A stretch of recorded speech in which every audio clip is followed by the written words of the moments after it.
Welcome to Sunday நிகழ்ச்சி. சின்ன வயசுலலாம் எனக்கு ஸ்கூலுக்கு போகிறதுனா ரொம்ப பிடிக்கும். ரொம்ப ஆசையாக ஸ்கூலுக்கு போவேன். ஆனால் அதிகமாக ஸ்கூலுக்கு போனது தான் கிடையாது. ஏன்னா ஷூட்டிங்க்கு வந்துடுவேன். ஸ்கூலுக்கு போகிறதுன்னா வந்து காலையிலேயே புக்ஸ் எல்லாம் எடுத்து வச்சுக்கிறது, அதுக்கப்புறம் வந்து மிஸ்ஸு ஒன்று சொன்னாங்கன்னா அதுக்கு 10 படிச்சுட்டு போகிறது. அதனால் எங்கள் மிஸ்ஸுக்கு என்னை ரொம்ப பிடிக்கும். எங்கள் மிஸ் பேர் வந்து பாலா திரிபுர சுந்தரி. அவங்க வந்து என்னை எப்போவுமே என்ன சொல்லுவாங்க அப்படின்னா, அவள் பாரு ஸ்கூலுக்கு கொஞ்ச நாள் வந்தாலும் கூட பாரு எவ்வளோ டக்குன்னு எல்லாத்தையும் புரிஞ்சுக்கிறா, அவளை மாதிரி இருங்க அப்படின்னு சொல்லுவாங்க. அதனால் என்னை வந்து முதல் பெஞ்சில் உட்கார வச்சுருவாங்க. அப்போது முதல் பெஞ்சில் உட்காருது அப்படின்னா எங்களுக்குள்ள ஒரு போட்டியே நடக்கும். நல்லா படிக்கிற மாணவர்களை மட்டும்தான் வந்து ஸ்டூடெண்ட்ஸை மட்டும்தான் வந்து முதல் பெஞ்சில் உட்கார வைப்பாங்க. ஸோ இந்த போட்டியில் வந்து எல்லாரும் கலந்துக்குவாங்க. ஆனால் சில பேர் வந்து பின்னாடி பெஞ்சில் உட்காந்துருவாங்க.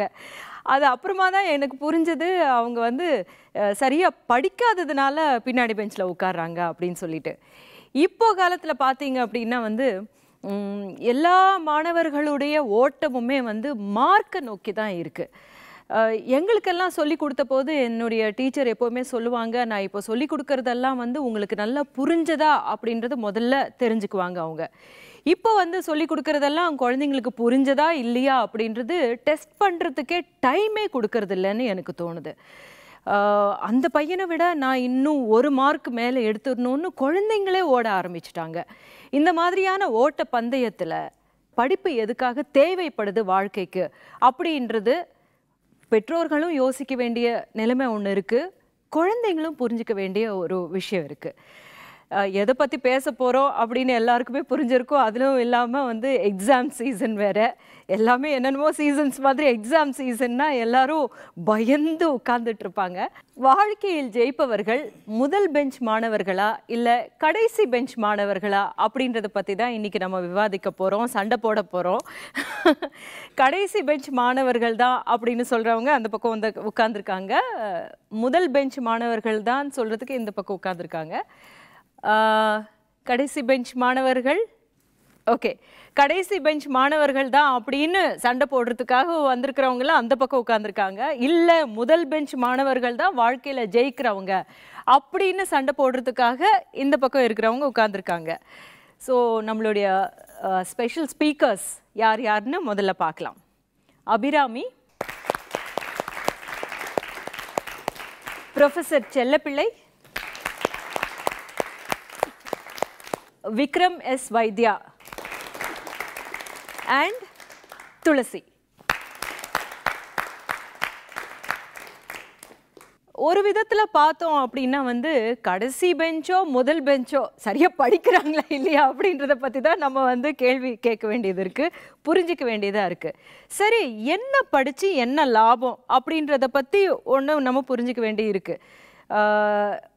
நிறைய இன்ஜினியரிங் ஸ்டூடெண்ட்ஸ் வராங்க. அவங்க எல்லாருமே வந்து அவங்க படித்த படிப்புக்கான வேலையை தான், அவங்க வேலையில் தான் இருக்காங்களா, அந்த வேலை தான் அவங்களுக்கு கிடைக்குதா அப்படின்னு யோசித்து பார்த்தோம்னா அது கிடையவே கிடையாது இல்லையா? என்னுடைய நீஸே வந்து இன்ஜினியரிங் படிச்சிருக்கா, ஆனால் அவள் வேலை பண்ணுறது வந்து கால் சென்டரில். ஸோ அவளுக்கு வந்து ஏம்மா இந்த மாதிரி இந்த வேலைக்கு நீ போகிற அப்படின்னு சொன்ன போது வந்து ஆக்சுவலாக எனக்கு வந்து ஹெச்ஆர் தான் ரொம்ப பிடிச்சிருந்தது. பட் சீட் இது கிடைச்சதுனால அப்பாவுக்கு என்னமோ அது ஆசை இருந்ததுனால அதில் படிக்க.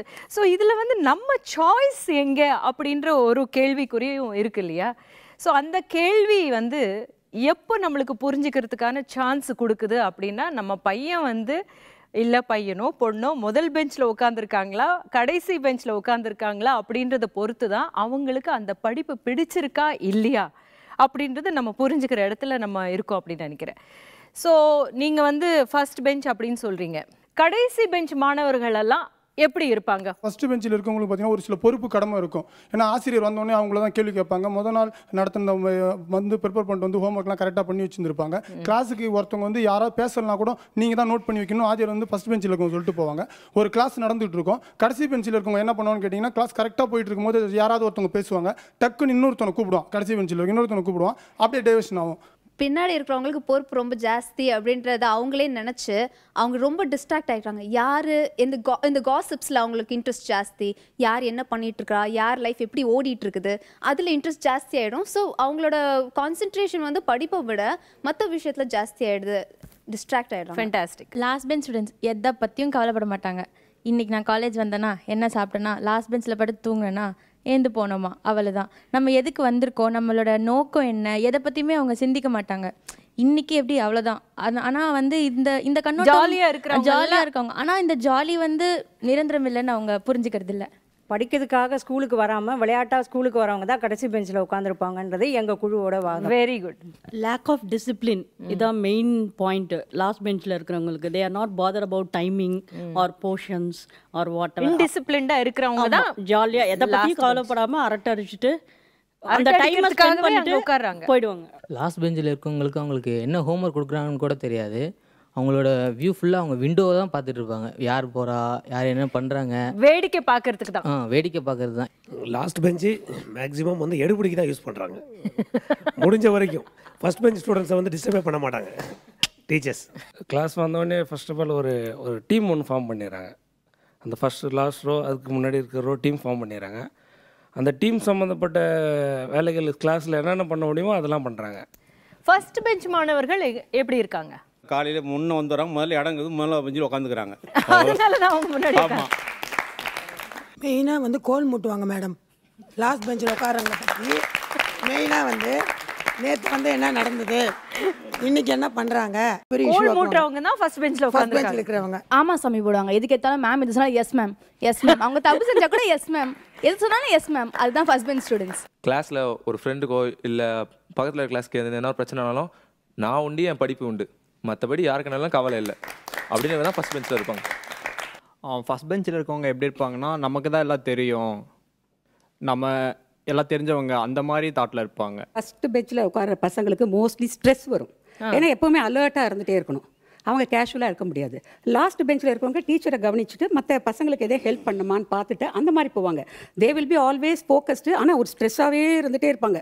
அவங்களுக்கு ஈஸியாக பிபி சுகர் எல்லாமே வந்துடும் மேடம் ஃபஸ்ட் பெஞ்சில் இருக்கிறவங்களுக்கு. கண்டென்ட்டாக உண்மை. வாழ்க்கையிலையும் சரி படிப்புலையும் சரி முதல் வரிசையில் உட்காந்துருக்கவங்க ஏற்றத்தை மட்டும் எதிர்பார்ப்பவர்கள். கடைசி வரிசையில் உட்கார்பவர்கள் ஏற்றவங்களையும் ஏற்படுற பள்ளங்களையும் ஏற்றுக்கொள்பவர்கள். ஓ ஃபேண்டாஸ்டிக். ஃபஸ்ட் பெஞ்ச்லன்னு பார்த்தீங்கன்னா அவங்களுக்கு வந்து நிறைய ரெஸ்ட்ரிக்ஷன்ஸ் இருக்கும். இப்போது மேம் எதாவது சொல்லிடுவாங்களோ அப்படின்ற ஒரு பயம் இருக்கும், அதுலேயே உட்காந்துட்டு இருப்பாங்க. ஆனால் லாஸ்ட் பெஞ்சில் அப்படி கிடையாது, எதாக இருந்தாலும் ஃப்ரீயாக பண்ணலாம் அப்படின்ற ஒரு தாட். ஃபர்ஸ்ட் பெஞ்ச் ஸ்டூடெண்ட்ஸ் வந்து புக் வாம் புத்தக புழுவாக இருப்பாங்க. ஆனால் லாஸ்ட் பெஞ்ச் ஸ்டூடெண்ட்ஸ் அப்படி கிடையாது. பக்கத்தில் கிடைக்கிற சோர்சஸ் ஆஃப் இன்ஃபர்மேஷன், எல்லா சோர்ஸ் ஆஃப் இன்ஃபர்மேஷனையும் கலெக்ட் பண்ணுவாங்க. அவங்க டீச்சர்ஸ்க்கு புக்கு பென்னு அந்த மாதிரி மிஸ் கேட்டவுடனே கொடுக்கறதுக்காகவே உட்காரத்துக்காகவே ஃபஸ்ட் பெஞ்சில் ஸ்டூடெண்ட்ஸ் உட்காந்துருப்பாங்க மேம். சோப் போடுறதுக்கு. ஃபஸ்ட் பெஞ்சுக்காரவங்க எப்போவுமே பார்த்தீங்கன்னா புத்தக புழுவாக இருப்பாங்க. புத்தகம் ஒன்று மட்டுமே அவங்களுக்கு ஃபோக்கஸ்டாக இருக்குமே தவிர மற்ற எதுவுமே அவங்களுக்கு அந்தளவுக்கு ஃபோக்கஸ்டாக தெரியாது. இன்னொன்று வந்து தான் தான் வந்து ஏதோ ஒரு மிஸ்டர் பர்ஃபெக்ட்டு, தன்னை விட யாருமே எப்படிப்பட்ட உயர்ந்தவங்களே இல்லை அப்படின்னு ஒரு ரொம்ப ஒரு சுப்பீரியாரிட்டி ஒன்று இருக்கும். இன்னொன்று வந்து ரொம்ப சுயநலவாதிகளாக இருப்பாங்க. அதாவது ஒரு சுப்பீரியாரிட்டி காம்ப்ளெக்ஸ் இருக்கும். அதுக்கப்புறம் வந்து புத்தக புழுவாக இருப்பாங்க. இல்லைன்னா டீச்சர்ஸ் கிட்ட வந்து நல்லவங்க, நல்ல ஸ்டூடெண்ட் அப்படின்னு பேர் வாங்குறதுக்காகவே முன்னாடி உட்கார்ந்துருப்பாங்க. அவங்களுக்கு வந்து மற்ற விஷயங்களில் கவனிப்பே இருக்காது. அவங்களுக்கு வந்து படிப்பு படிப்பு படிப்பு அப்படின்ற ஸ்ட்ரெஸ் ரொம்ப அதிகமாக ஏற்றுக்கிற இடத்துல அவங்க உட்கார்ந்துருப்பாங்க அப்படின்றது தான் சொல்லியிருக்காங்க. நீங்கள் என்ன சொல்கிறீங்க ப்ரொஃபஸர்? அதாவது தோல்வி தோல்வி தோல்வின்னு தோல்வியவே அவங்க கண்டுட்டு தன்னைத்தானே செதுக்கி கொள்றவங்க லாஸ்ட் பெஞ்சு அப்படின்னு சொல்லிட்டு. இப்போது கல்வினா என்ன அப்படிங்கிறத பற்றி முதல் நம்ம தெரிஞ்சுக்கிறோம். கல்வி கரையில் கற்பவர் நாள் சில அப்படின்னு நாலடியார் சொல்லுது. வாழ்நாள் பூரா படித்தாலும் அது படித்து முடிக்க முடியாதியா, கற்கை நன்றே பிச்சை மிகினும் கற்பேன், பிச்சை எடுத்தாது படி அப்படின்னு அதிவீர ராமபாண்டியர் சொல்கிறாங்க. இப்போ கல்வினா எது? தேர்வுக்காக, அதாவது பரீட்சைக்காக விடிய விடிய உட்காந்து படிக்கிறோமே, அதான் படிப்பு. அப்போ நீங்கள் சொல்கிறத பார்த்தா அந்த முன்னால் உட்காந்துருக்கனால அந்த பரீட்சைக்காக அந்த மார்க்குக்காகத்தான் வந்து முன்னால் உட்காந்துருக்கேன் அப்படின்னு நினைக்கிறீங்க. தயவுசெய்து அந்த எண்ணத்தை மாற்றிக்கோங்க. எந்த ஒரு ஆசிரியரும் பாடத்தை பற்றி மட்டுமே பேசுகிறது கிடையாது. இப்போது ஃபஸ்ட் பெஞ்சில் வந்து உட்காடுறவன் எதுக்காக பள்ளிக்கூடத்துக்கு வந்திருக்கானோ அதை செம்மையாக பண்ணுறேன். இப்போ இந்த உலகத்தை கண்காணிக்கிறதுக்கு, சமுதாயத்தை கண்காணிக்கிறதுக்கு பள்ளிக்கூடத்துக்குள்ளே போய் நீ கண்காணிக்க அவசியம் கிடையாது. தெருவில் நடந்துக்கிட்டே திரி, மார்க்கெட்டில் போய் இப்படி தூரத்தில் நின்று பாரு, எவன் என்ன பண்ணுறேன், ஓ நான் மாற்ற போகிறேன்டா இதை, ஏய் நான் இதை அப்படி பண்ணுவேன்டா. பள்ளிக்கூடத்தில் வகுப்புகளை வந்து உட்கார வேண்டிய அவசியம் இல்லையே. இவர் பின்னால் வந்து உட்காந்துட்டு எல்லாரையும் கண்காணிச்சா அதை வாத்தியார் சொல்லிக் கொடுக்குறத உருப்படியாக சொல்லிக் கொடுக்க முடியுமா? அந்த மிஸ் என்னடா மண்டையில் முடி என்னடா இவ்வளோ கம்மியாக இருக்குது, அவங்க டெய்லி வெட்டுவாங்க போலடா, டேய் இதை கவுனிச்சா அப்படின்னு இந்த மாதிரி பேசுகிறதுக்கு புரிதல் இல்லைங்களா? செல்ஃபோனை வச்சுக்கிட்டு ஏதாவது விளையாடுறதுக்கு. இப்போ ஒரு வகுப்பில் பார்த்தோம்னா யார் தெரியுங்களா பின்னால் உட்கார வைப்பாங்க? இப்போ வகுப்புலேயும் பின்னால் இருக்கிறவன் பின்னால் உட்காந்துருக்கேன் விரும்பி போய் இடையில சில பேர் சேட்டை பண்ணுவேன். ஏதாவது பக்கத்தில் இருக்கவனை சுரண்டுறது, மூணாவதுல இருக்கவனை அப்படி தட்டி விட்டு அப்படி வேடிக்கை காமிக்கிறது. இவங்க சொல்கிறாங்கல்ல அந்த உலக கண்காணிப்பு, அதுதான் அந்த கண்காணிப்பு. இந்த பக்கம் அப்படி தட்டி விடுறது, அது ஒரு சில சிரிச்சுக்கிறது.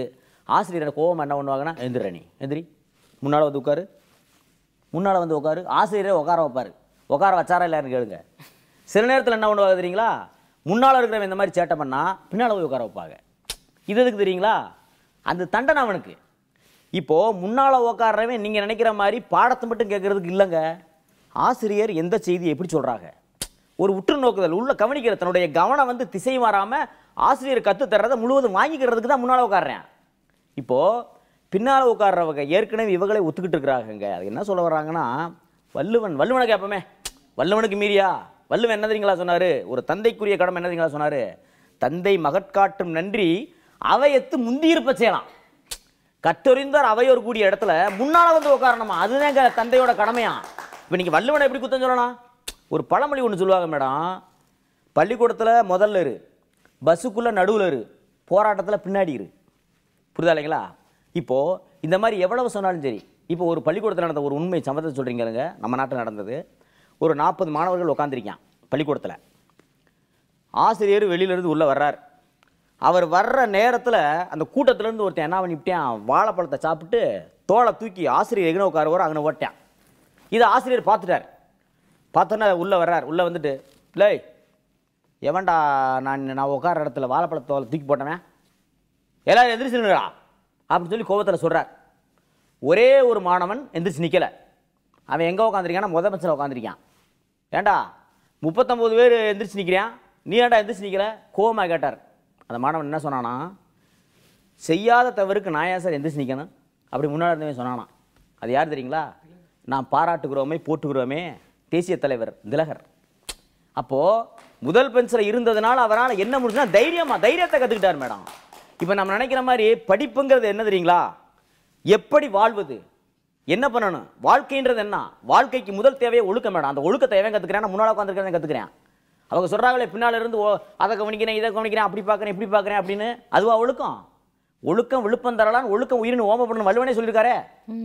இன்னைக்கு வந்து இந்த சமுதாயத்தில் நம்ம என்னென்ன கேடுகளை தீமைகளை அனுபவிக்கிறோம் தெரியுங்களா, அந்த அனுபவிக்கிறதுக்கு அந்த அனுமதிக்கிறதுக்கு என்ன தெரியுங்களா காரணம்? அந்த ஒழுக்கம் தவறதான். கல்விச்சூழலை பற்றி பேசினார். இன்றைய கல்விச்சூழலை பற்றி அவர் பேசவே இல்லை.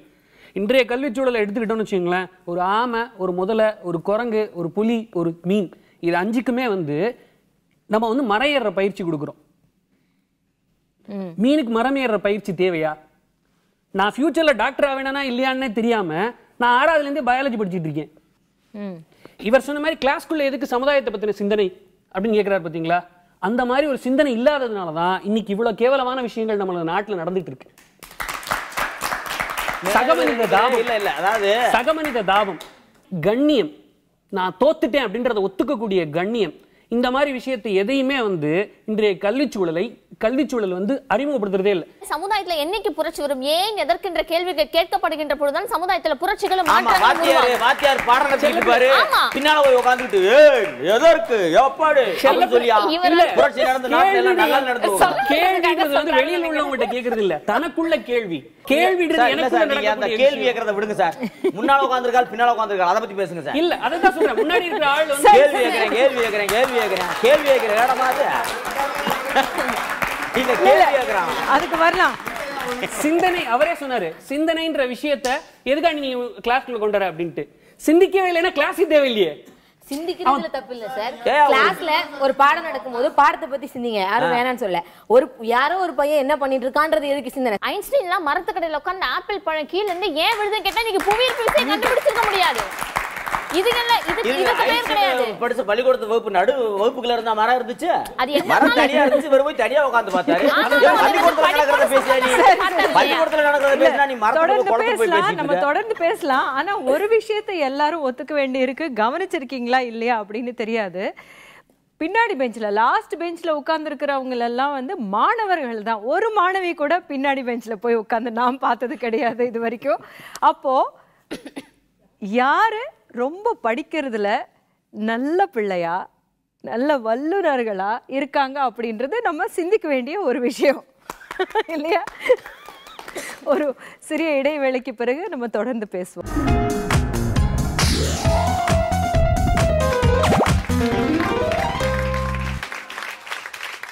Welcome back to Sunday. வாழ்க்கையில் ஜெயிப்பவர்கள் முதல் பெஞ்ச் மாணவர்களா இல்லை கடைசி பெஞ்ச் மாணவர்களா அது அப்படின்றத பற்றி பேசிக்கிட்டு இருக்கோம். இப்போது முதல் பெஞ்ச் மாணவர்கள் மாணவிகள் அப்படின்னு சொல்லலாம். ஆனால் கடைசி பெஞ்சில் மாணவர்கள் மட்டும்தான் சொல்லணும். ஏன்னா கடைசி பெஞ்சில் எப்போவுமே நான் பார்த்ததும் கேள்விப்பட்டதும் கிடையாது மாணவிகள் உட்கார்ந்ததா. ஸோ இதுவே நம்மளுக்கு என்ன புரிய வைக்குது அப்படின்னு பார்க்கும்போது வந்து கடைசி பெஞ்சில் போய் உட்கார்ற மாதிரியான ஸ்டூடெண்ட்ஸாக மாணவிகள் இருக்கிறது இல்லை அப்படின்றது தானே. இப்போது 10th இல்லை 12th எப்போவுமே ரிசல்ட்ஸ் வரும்போது அட்லீஸ்ட் ஃபஸ்ட்டு செகண்ட் ரேங்கில் இருக்கிறவங்க எல்லாருமே மாணவிகளாக இருக்காங்க. அப்படின்ற போது நல்லா படிக்கிற ஸ்டூடெண்ட்ஸ் எல்லாமே ஃப்ரண்ட் பெஞ்சில் உட்கார்ந்துட்டுருக்குறாங்களா அப்படின்ற ஒரு லாஜிக்கலான ஒரு விஷயத்துக்கு நம்ம வர்றோம். பட் மார்க் வாங்கிட்டா மட்டுமே வாழ்க்கையில் ஜெயிச்சிடுறோமா அப்படின்னு பார்த்தா கிடையாது. அப்படின்னு பார்த்தா வந்து இன்னைக்கு எத்தனையோ பேர் எவ்வளவோ பிரபலமாக இருந்திருக்கணும், இல்லைன்னா சாதிச்சு இருந்திருக்கணும். படிக்காத எத்தனையோ பேர் இப்போ சாதனையாளர்களாக இருந்திருக்காங்க. வாழ்க்கையில் ஜெயிக்கிறதுக்கு தேவையான விஷயங்கள் எவை எவை அப்படின்னு நம்ம புரிஞ்சிக்க வேண்டிய ஒரு கட்டாயத்தில் இருக்கோம். ஸோ என்னென்னலாம் நமக்கு தேவையோ அதெல்லாம் நமக்கு வகுப்பறையில் கிடைக்குதா அப்படின்னா வகுப்பறையில் நமக்கு கிடைக்கிறது என்ன அப்படின்றதும் நம்ம ஆராய வேண்டி இருக்கு. This is one point. But front பெஞ்சில் உட்கார்ந்துருக்கிறவங்கள எல்லாருமே வந்து ரொம்ப அறிவாளிகள் அப்படின்னு இருந்தாலும் வாழ்க்கையில் ஜெயிக்கிற அளவுக்கு அறிவாளிகளாக இருக்காங்க அப்படின்னு நினைக்கிறீங்களா? நான் வந்து கேர்ள்ஸ் ஸ்கூலில் படித்தேன், government girls high school T Nagar. நான் லாஸ்ட் பெஞ்ச் மேடம். ஒரு வாட்டி எங்கள் டீச்சர்ட்டே திட்டு வாங்கியிருக்கேன். கேர்ள்ஸ் ஸ்கூலில் லாஸ்ட் பெஞ்சில் நாங்கள் டாலர்னு வச்சுருவாங்க. நான் ஏதோ பேசி சிரிச்சிட்டேன்னு திட்டு வாங்கி நீ லைஃப்பில் ரொம்ப கஷ்டம், நீ படிக்க மாட்டேங்கிறான்னு. ஆனால் உண்மையிலேயே நிறைய மார்க் வாங்கி 3 சப்ஜெக்ட்ஸில் நாங்களாம் SSLC அப்போது 3 சப்ஜெக்ட்ஸில் ஐ கேம் ஸ்கூல் ஃபர்ஸ்ட். அந்த டீச்சர்ஸே என்னை ப்ரைஸ் பண்ணாங்க மேடம். இன்றைக்கி நான் நல்ல பொசிஷனில் இருக்கேன் because of my behaviour and my outlook. நல்லா படிக்கிற பசங்க வாழ்க்கையில் ஜெயிக்கிறாங்கன்னா நிச்சயமாக ஜெயிக்கிறாங்க மேடம். எப்படின்னு பார்த்தீங்கன்னா ஒரு காலகட்டங்களில் பிஏ படிச்சிருந்தா ரொம்ப பெரிய விஷயம். ஐயோ பிஏ கிராஜுவேட்டாக படிச்சிருக்கீங்க அப்படின்னு ஆச்சரியப்படுவாங்க. இப்போ வந்து நீங்கள் வந்து ஒரு இன்ஜினியரிங், ஒரு அட்வொகேட், ஒரு டாக்டர் ப்ரொஃபஷனல் ரொம்ப சாதாரணமாக இருக்குது. MBBS படித்தா அது ஒரு மதிப்பே இல்லைன்றாங்க. அடுத்து MS பண்ணோம், MD பண்ணோன்றாங்க. பிஇ படிச்சிங்கன்னா ஒன்றுமே இல்லை, நீங்கள் வந்து TCS போனால் தான் ஒரு பிஏ, அப்படி இல்லைனா ME பண்ணிட்டு வேறு ஏதோ பண்ணோம் அப்படின்ற ஒரு சூழ்நிலை இருக்குது. நீங்கள் பிஏ படிக்கும் போதே நீங்கள் நல்லா படித்து அதிக மார்க் வாங்கினா தான் உங்களால் ஒரு வேலைக்கு போக முடியும், அடுத்தது மேற்கொண்டும் படிக்க முடியும். அதனால் படிக்கிறதுனால தான் மேடம் ஒருத்தனுடைய வாழ்க்கையோட தகுதி அப்படின்றது வந்து அடுத்த கட்டத்துக்கு போக முடியுது. இப்போ ஃபஸ்ட்டு பெஞ்சில் இருக்கவங்க பார்த்தீங்கன்னு வச்சிங்களேன், வந்து படிக்கிறதுக்காக மட்டும் உட்காரது கிடையாது. அவங்க வந்து ஒரு ஆசிரியரை கவனிப்பாங்க. நான் அப்படி கவனிச்சிருக்கேன் மேடம். எனக்கு வந்து எங்கள் வீட்டில் என்ன கைட் பண்ணல. இந்த அளவுக்கு நான் வந்து இங்கே வந்து பேசினா என்னுடைய தமிழ் ஐயா தான் காரணம். அவர் வந்து ஃபஸ்ட்டு பெஞ்சு கடைசி பெஞ்செலாம் பார்க்க மாட்டார். அவர் வந்து எல்லாருமே முன்னாடி உட்காந்து ஆசைப்படுவாங்க. ஒரு சின்ன பேனா நாளைக்கு பரிசுன்னு சொல்லுவார். அந்த பேனா வாங்குறதுக்காக நான் மனப்படம் பண்ண வாழ்த்தின்னு எனக்கு ஞாபகம் இருக்குது. அப்படியே நான் ஒப்பிப்பேன். இப்போ எங்களை வந்து அப்படி தான் அவர் உருவாக்குனார். வாழ்க்கையில் வந்து அவர் வந்து எங்களுக்கு தமிழ் பாடத்தை மட்டும் சொல்லி தரல. ஒரு வாழ்வியல் எப்படி இருக்கணும், நீ வெளியே சமுதாயத்தில் எப்படி இருக்கணும், ஒரு போராட்ட களத்தில் எப்படி இருக்கணும், குடும்பத்தில் எப்படி இருக்கணும், உனக்கு ஒரு வேலையை கொடுத்தா ஒரு நிர்வாகத்தினா எப்படி செய்ய தெரியணும், இவ்வளவும் கற்றுக் கொடுத்துட்டாரு. அவர் வந்து சொல்லுவார், எதை வேணால் படிங்க, படிக்கணும்னு ஆசைப்பட்டேன்னா எதை வேணால் படிச்சுக்கிட்டே இரு வாழ்க்கையில். ஏன்னா நான் வந்து ஃபஸ்ட்டு நம்ம மாவட்டத்தில் சைக்காலஜி படிக்கும்போது இதெல்லாம் படித்து என்ன பண்ண போகிறேன், இது வேஸ்ட்டாக படிக்கிற, சும்மா படிச்சுட்டு இருக்க சைக்காலஜியை போயிருந்தாங்க. ஆனால் நான் ரிட்டையர் ஆனதுக்கப்புறம் நான் சும்மா படித்த சைக்காலஜி தான் இந்த காலேஜில் என்ன பிரின்சிபல் ஆக்கியிருக்கு அப்படின்னாரு மேடம் அவர். ஸோ அதனால் சொல்லுவார், எதை வேணால் படிங்க, படிப்பு ரொம்ப முக்கியம், எந்த சந்தேகம் முதல்ல எனக்கு ஃபோன் பண்ணுங்கடா, ஒரு சின்ன மிஸ்டு கால் கொடுங்க, நான் உங்கள்கிட்ட பேசுகிறேன் அப்படின்றார். ஃபர்ஸ்ட் பெஞ்சில் உட்காரவங்க வாழ்க்கை ரொம்ப சக்ஸஸ்ஃபுல்லாக இருக்காங்க, பொறுப்பாக இருக்காங்கன்னு சொல்கிறாங்க. பில்கேட்ஸ் ஒரு கோட் சொல்லியிருக்காரு, அவர் இங்கிலீஷ் வச்சுருக்காங்க, தமிழில் சொல்கிறேன். நான் பள்ளிக்கூடத்தில் படிக்கும்போது நான் பின்வரிசையில் உட்காருவேன், என் நண்பன் முன்வரிசையில் உட்காருவான். அவன் எல்லா பாடங்களிலும் பாஸ் ஆகிடுவான். நான் ஒரு சில நேரங்களில் சில பாடங்களில் ஃபெயில் ஆகியது உண்டு. நான் இன்று மைக்ரோசாஃப்ட்டிற்கு ஓனராக இருக்கிறேன், என் நண்பன் அந்த மைக்ரோசாஃப்ட்டில் இன்ஜினியராக இருக்கிறான் அப்படின்னு ஒரு வார்த்தை சொல்லுவார். இதே பில்கேட்ஸ் முன்னாடி சொல்லியிருக்காரு, I use to give tough jobs to the people who are lazy and not duty conscious. ஏன்னா they will know the easiest way to do the job. அவங்களுக்கு அந்த வேலையை வேகம் எப்படி முடிக்கலாம், ஒரு அந்த எப்படி சொல்கிறது ஜென்ரல் நாலேஜ், அந்த கியூரியாசிட்டி அந்த டைமில் அவங்க 4 மணி நேரம் பண்ணுற வேலையை அவங்க அதே வேலையை 2 மணி நேரத்தில் பண்ணி முடிப்பாங்க. ஒரு லேசி பீப்புள் அவர் சொல்கிறாரு, அந்த யார் சோம்பேறியாக இருக்காங்களோ அவங்க கிட்ட தான் நான் டஃப்பான ஜாப் எந்த வேலை வேகமாக முடியணுமோ அவங்ககிட்ட கொடுத்தா அவங்க வேகமாக முடிச்சிடுவாங்க அப்படின்னு அவர் சொல்கிறார். ஸோ சோம்பேறிகளாக இருக்காங்க அப்படின்றது சொல்கிறாங்க. அந்த மாதிரியான சோம்பேறிகளாக இருக்கிறவங்க தான் கடைசி பெஞ்சில் உட்காடுறாங்களா? சோம்பேறிகள்னு சொல்ல முடியாது. அவன் வந்து சின்ன வயசுலேருந்தே வந்து எனக்கு ஃபெயில் ஆவான், பாஸ் ஆவான், திடீர்னு 5 ரேங்க்குள்ளே வருவான், இப்படி சுற்றி அவன் எந்த இடத்துக்கு வேணாலும் வந்து போயிட்டு இருப்பான். அவனுடைய தோல்வியை எதிர்நோக்கும் களம் அகலமாக இருக்குது.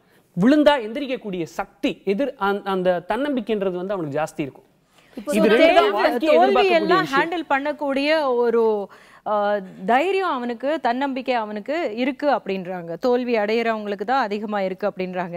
என் பையன் வந்து கடைசி பெஞ்சில் தான் உட்காந்து படித்தான். இப்போ பிடெக் முடிச்சுட்டு சாஃப்ட்வேர் இன்ஜினியராக யூஎஸ்ல அமெரிக்காவில் இருக்கிறான். கடைசி பெஞ்சில் தான் இருந்தான். ஸ்கூலுக்கு ஃபஸ்ட்டு வந்தான். நான் 68 69 எஸ்எஸ்சி எக்ஸாம் எழுதினேன். நான் வந்து ஸ்கூலுக்கு ஃபஸ்ட்டு வரணும்னு நான் ரொம்ப தீவிரமாக படித்தேன். அப்போ வந்து ஒரு நாளைக்கு 2 எக்ஸாம். இப்போ மாதிரி கிடையாது, 4 நாளைக்கு ஒரு எக்ஸாம் மாதிரிலாம் கிடையாது. 2 எக்ஸாம் எழுதணும். 3 கிலோமீட்டர் நடந்து போவேன். எங்கள் வீட்டிலேருந்து பள்ளிக்கூடத்துக்கு போவேன். நான் கடைசியில் தான் உட்காந்துருந்தேன். வாத்தியார் சொல்கிறத கவனிக்கணும். அக்கறை, பொறுப்பு, ஆர்வம் இருக்கணும். வாத்தியார் சொல்கிறத கவனிக்கிறவன் எங்கே வேணாலும் உட்காந்து படிக்கலாம். ஸோ இந்த வெற்றி அப்படின்றது வந்து ஒவ்வொருத்தருக்கும் ஒவ்வொரு மாதிரியான வெற்றியாக இருக்குது. அந்த வெற்றி கிடைப்பது நமக்கு முதல் பெஞ்சில் உட்காரும் மாணவர்களுக்கா இல்லை கடைசி பெஞ்சில் உட்காரும் மாணவர்களுக்கா அப்படின்னு தொடர்ந்து பேசுவோம். சிறிய இடைவெளிக்கு பிறகு.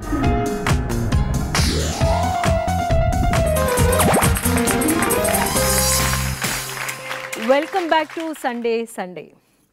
வாழ்க்கையில் ஜெயிக்கிறவங்க முதல் பெஞ்சில் உட்காந்துருக்கிற ஸ்டூடெண்ட்ஸா இல்லை கடைசி பெஞ்சில் உட்காந்துருக்கிற ஸ்டூடெண்ட்ஸா அப்படின்றத பற்றி பேசிக்கிட்டு இருக்கோம். என் பையன் வந்து லாஸ்ட் இயர் ஸ்கூல் ஃபஸ்ட் வந்துட்டான். அதுக்கப்புறம் பயங்கர எக்ஸ்பெக்டேஷன்ஸு. அதுக்கு முன்னாடி வரைக்கும் ஒரு ஆவரேஜ் ஸ்டூடெண்ட்டாக இருந்தான் ரிஷி. ஸ்கூல் ஃபஸ்ட் வந்த உடனே அவன் மேலே இருக்கிற எக்ஸ்பெக்டேஷன் பார்த்து எனக்கே பயமாக இருக்குது. அவன் ரொம்ப ஸ்ட்ரெஸ் ஆகிடுறான்ல. டீச்சர்ஸ் வந்து அவனை தான் எல்லாம் எதிர்பார்க்குறாங்க. இந்த தடவையும் நல்லா மார்க்ஸ் வரும் அப்படின்னு எதிர்பார்க்குறாங்க. ஆனால் வந்து நான் இப்போ கவனித்து பார்க்கும்போது வந்து ஸ்கூல் எக்ஸாம் ஸ்டார்ட் பண்ணுற ஒரு 2 நாள் முன்னாடி வரைக்கும் வந்து புக்ஸு தொட்ட மாதிரியே என் கண்ணில் படவே இல்லை. அப்போ நான் ரொம்ப டென்ஷன் ஆகிட்டே இருக்கேன். இல்லை இதுக்கு முன்னாடி வரைக்கும் டென்ஷன் ஆகலை. ஏன்னா ஆவரேஜ் ஸ்டூடெண்ட்டாக இருந்தானா, ஆவரேஜ் ஸ்டூடெண்ட்டாக இருக்கும்போது அதை பற்றி கவலையே இல்லை, படிக்கிறான் அப்படின்னு சொல்லி விட்டுட்டேன். ஆனால் ஃபஸ்ட்டு வந்த உடனே அதை தக்க வச்சுக்கணுமே பையன் அப்படின்னு எனக்கு ஒரு எதிர்பார்ப்பு, டீச்சர்ஸ்க்கு ஒரு எதிர்பார்ப்பு, அவனுடைய ஃப்ரெண்ட்ஸுக்கும் அதே மாதிரி எதிர்பார்ப்பு. ரிஷி என்ன அப்படின்ற மாதிரி அதுவே அவனுக்கு ஒரு ஸ்ட்ரெஸ் ஆகிடுச்சோ அப்படின்னு எனக்கு தோணுச்சு. அதுக்கப்புறம் நான் போய் அவங்ககிட்ட சொன்னேன், ரிஷி லாஸ்ட் இயர் வந்து நீ ஸ்கூல் ஃபஸ்ட் வந்துட்டு அது எல்லாமே கரெக்ட், இது வரைக்கும் நீ எடுத்ததில் எல்லாமே இப்போ வந்து ஃபஸ்ட்டாக வந்துட்டுருக்கே, ஆனால் வந்து இட்ஸ் ஓகே, ரொம்ப ஸ்ட்ரெஸ் ஆகிடாத, ரொம்ப புஷ் பண்ணிக்காத, நீ ஒரு ஆவரேஜாக இருந்தாலும் பரவாயில்ல, உனக்கு என்ன ஆகணும்னு நீ நினைக்கிறியோ அதெல்லாம் ஒரு ஆவரேஜ் மார்க்ஸ் வந்தாலும் கூட உன்னால் கண்டிப்பாக எட்ட முடியும், அந்த விஷயத்தை வந்து உன்னால் அடைய முடியும் அப்படின்னு நான் போய் சொல்ல வேண்டியதாக போச்சு. ஜெயிக்கிறதுன்றது என்ன, அவங்கள விட இவங்க பெட்டராக பண்ணால் ஜெயிப்பு அப்படின்றது, இல்லைன்னா அவங்கள விட இவங்க பெட்டராக இருக்கிறதுனால அவங்களுக்கு ஒரு ப்ரொமோஷன் கிடைக்குது, இல்லை பெட்டர் பொசிஷனுக்கு அவங்கள தேர்வு செய்கிறாங்க அப்படின்றது. ஸோ இந்த ஜெயிக்கிறது என்ன அப்படின்றது முதல்ல நம்ம கிளாரிஃபை பண்ணிக்கிட்டோம் அப்படின்னா, ஜெயிக்கிறதுன்றது நம்ம சந்தோஷமாக இருக்கிறது தான். கரெக்டா? ஸோ முதல் பெஞ்சில் இருக்கிற மாணவர்களும் மாணவிகளும் சந்தோஷமாக இருக்காங்களா, இல்லை கடைசி பெஞ்சில் இருக்கிற ஸ்டூடெண்ட்ஸு சந்தோஷமாக இருக்காங்களா? எங்கள் கல்லூரியெலாம் வந்து முதல் பெஞ்சில் இருக்கோம். மொத்தம் வந்து ஒரு 2.5 மணி நேரம் இன்டர்வியூ வச்சாங்க. நாங்கள் வந்து நான் வந்து எடுத்தோடனே மற்ற விஷயம் பற்றி பேச ஆரம்பித்தேன். ஒன்லி டெக்னிக்கல் அப்படின்னு சொல்லி ஒரு வந்து நான் மெக்கானிக்கல் டிபார்ட்மெண்ட் படிக்கிறேன் தனியார் பொறியியல் கல்லூரியில். கொஷின் ஃப்ளோ ஆகிட்டே இருக்குது. ஆனால் அதுக்கு என்ன காரணம்னா, நான் சக்சீட் ஆனது காரணம் ஃபஸ்ட் பெஞ்சில் உட்காந்து வாதியார் என்ன சொல்கிறாரோ அதை கேப்சர் பண்ணது தான். தமிழ்நாட்டில் வந்து மொத்தம் 13 பேர் ப்ளேஸ் ஆனாங்க அந்த கம்பெனியில். அந்த கம்பெனியில் வந்து 9 பேர், நாங்கள் வந்து 13 பேரில் 9 பேர் எங்கே இருந்தோம்னா ஃபஸ்ட்டு 2 பெஞ்சில் இருந்தவங்க, முன்னாடி இருக்கிறவங்க தான் எல்லாருமே. அவங்களால வந்து நல்ல அப்சர்வேஷன் கிடைக்குது ஃப்ரண்ட் பெஞ்சில் உட்காரும்போது. அந்த அப்சர்வேஷன் வேணும் அப்படின்னு நினைக்கிற ஸ்டூடெண்ட்ஸ் வந்து ஃப்ரண்ட் பெஞ்சில் உட்காந்துருக்காங்க அப்படின்னு சொல்ல வர்றாரு அவர். ஸோ ஃப்ரண்ட் பெஞ்சில் உட்காந்துருக்கிறவங்களுக்கு மட்டும்தான் அந்த அப்சர்வேஷன் கிடைக்குதா? ஃபர்ஸ்ட் பெஞ்ச் வந்து ஸ்டாஃப்க்கு தெரிஞ்ச டவுட் தான் கேட்பாங்கல்ல, அந்த சப்ஜெக்ட் சம்பந்தமா எப்படிலாம் வேற என்னெல்லாம் உங்களுக்கு சந்தேகம் இருக்கோ எல்லாமே கேட்பாங்க. ஆனால் லாஸ்ட் பெஞ்ச் ஸ்டூடெண்ட்ஸ் கேட்குற சந்தேகம் மேக்ஸிமம் பெரும்பான்மையான பேரோட நோக்கம் என்னவா இருக்கும்னா, ஸ்டாஃப் வந்து ரொம்ப நேரம் நடத்திட்டே இருக்காங்க, இவ்வளோ நேரம் ஆச்சு நடத்திட்டு இருக்காங்க, இப்போ அவங்கள வந்து டைவர்ட் பண்ணிடணும், வேற ஏதாவது பேசணும், சம்பந்தம் இல்லாம ஏதோ பேசினா அதுக்கு ஏதாவது அப்படியே கிளாஸ் டைவர்ட் போயிடலாம். ஆசிரியர்களுக்கு ஆன்சர் தெரியலன்னா அந்த கேள்வி சம்பந்தம் இல்லாத கேள்வி ஆயிடும். நீங்க வந்து சொல்றீங்க ஆசிரியர்களுக்கு தெரியலனா அது வந்து சம்பந்தம் இல்லாத கேள்வின்னு சொல்றீங்க. அப்படி கிடையாது. ஒரு கிளாஸ் நடக்கும், பீரியட் முடியறதுக்கு 5 நிமிஷத்துக்கு முன்னாடி நடத்தின பாடத்துல உங்களுக்கு எதனா சந்தேகம் இருந்தா கேட்கலாம்னு சொல்லுவாங்க. ஆனா லாஸ்ட் பெஞ்ச் அப்ப கேட்கவே மாட்டாங்க. கிளாஸ் நடந்துட்டு இருக்கும்போது தேவையில்லாம சப்ஜெக்ட்டுக்கு வந்து ஒரு கமெண்ட் பண்ற மாதிரி, ஒரு காமெடி பண்ற மாதிரி, வாத்தியார் கலாய்க்கிற மாதிரி தான் கேள்வி கேட்பாங்க. இல்ல எனக்கு ஒரு விஷயம் புரியல, நான் கேக்குறேன், அது உங்களுக்கு தெரியல, அப்ப அது சம்பந்தம் இல்லாத கேள்வி ஆயிடும். இல்ல அந்த மாதிரி புரியலனா அந்த வாத்தியார் என்ன பண்ணுவாருன்னா புரிய வைப்பாரு. ஃபர்ஸ்ட்ல இருந்து சொல்லுவாரு, இந்த வந்து அப்பயும் அவன் புரிஞ்சுக்கலன்னா ஃபர்ஸ்ட் பெஞ்சில் இருக்கணும் ஒருத்தர் கூட்டம் அவனை கரெக்டாக அந்த செம்ம போட வை, அடுத்த கிளாஸில் நான் பார்ப்பேன் அந்த செம்ம போடணும், போட்டு காட்டணும்னு சொல்லுவார். அதுதான் வாத்தியார். ஆனால் புரிய வைக்க மாட்டாங்க, நீ படிக்க மாட்டா போடா அப்படின்னு சொல்லிட்டு போக மாட்டாங்க. ஸ்கூலுக்கோ காலேஜுக்கோ போகிறது படிக்கிறதுக்கு தான், கலாட்டா பண்ணுறதுக்கு இல்லை. நீங்களும் போய் அடுத்தவனையும் கெடுத்துட்டு அப்புறம் பின்னாடி பெஞ்சில் இருக்கவன் நான் மேலே வந்தேன்னா அதில் 1% 5% தான் சார் மேலே வருவாங்க. 95% மேலே வரவங்க ஃபர்ஸ்ட் பெஞ்சில் இருக்கவங்க தான். இல்ல அப்படி பார்க்க போனீங்கன்னா பேரண்ட்ஸோட கல்வி என்பதே வந்து தேடல் தான். அந்த தேடல்ங்கிறது வந்து இப்போ கல்வி அப்படின்றது உண்பதாக இருந்தால் கடைசி பெஞ்சு ஃபஸ்ட்டு பெஞ்சுன்னு எந்த இது வித்தியாசமே இல்லாமல் எல்லாருமே ஆர்வமாக கவனிப்பாங்க. அது உண்பதாக இல்லை, ஊட்டுவதாக இருக்கிறது, திணிக்கிறதா இருக்குது. அப்போ வந்து எப்படின்னா சின்ன குழந்தையா நம்ம போகும்போதே நம்ம வந்து நம்மளுடைய கல்வி திட்டத்தை பற்றி நம்ம இங்கே பேசலை, ஆனாலும் நம்ம இது சொல்லி ஆக வேண்டியதாக இருக்குது. என்ன அப்படின்னா இப்போ எல்கேஜியில் ஒரு பிள்ளை போகுதுன்னா ஆங்கிலேயர்கள் வச்ச அதே கல்வி திட்டத்தை நம்ம இன்றைக்கும் ஃபாலோ பண்ணிகிட்ருக்கோம். அந்த குழந்தை போன உடனே அப்போ தான் அது என்ன காற்று மழை வீடு அங்கே வெளியில் இருக்கிறது மரம் புயல் அப்படின்னு இப்போ தான் அது தெரிஞ்சுக்குது. அது பார்க்குற ஒவ்வொன்றுமே அதுக்கு அதிசயமாக இருக்குது. அப்போ மிஸ் அங்கே சொல்லிக் கொடுக்கும்போதே rain go away come again another day அப்படின்னு சொன்னால் அந்த குழந்தை என்ன கேட்கும், இங்கே என்னடா அப்படியே வெயில் இப்போ மார்ச்லேருந்தே அப்படியே புழுங்க ஆரம்பிச்சிருச்சு, உட்காந்துருக்கவே முடியல, ஃபேன் இல்லைன்னா நம்மளால் ஒரு நிமிஷம் ஒரு மூச்சு கூட விட முடியல, இவங்க ஏன் ரெயின் கோ அவேன்னு சொல்கிறாங்கன்னு எல்லா பிள்ளையும் கேட்காது.